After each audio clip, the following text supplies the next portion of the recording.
Abraham, he knew beyond any doubt that he was to have at least one child to lead to descendants that would inherit all the things that God talked about.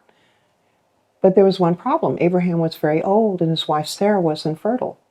How, he must have wondered, could the promises of God be fulfilled when he was getting old and he couldn't have any children? However, Romans 4:20 tells us that he just couldn't stop. He just couldn't bring himself to stop believing in those promises.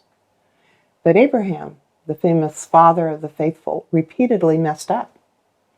Twice he lied about Sarah being his wife, and one time he actually slept with a concubine to produce a child, but not the child of promise.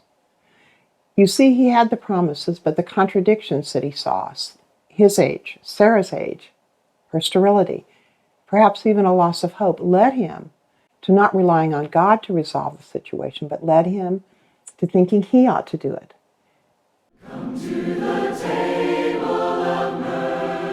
Check out the new series on praiseandharmony.tv called Come to the Table by Dr. John Mark Hicks. The gospel invites all to the table. The gospel doesn't make a division between rich and poor, slave and free, male and female, black and white, Jew and Gentile.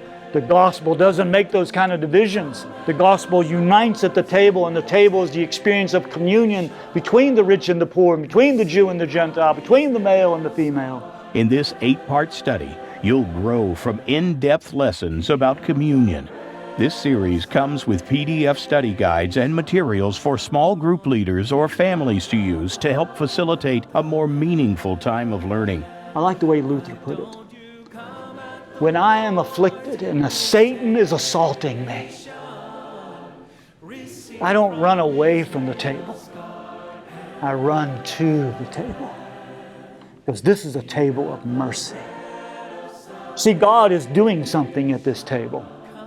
I know we don't typically think about it that way. We tend to think about, what am I doing? I'm remembering, I'm proclaiming, I'm eating.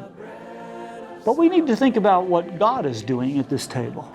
Come to the Table. Available now at praiseandharmony.tv.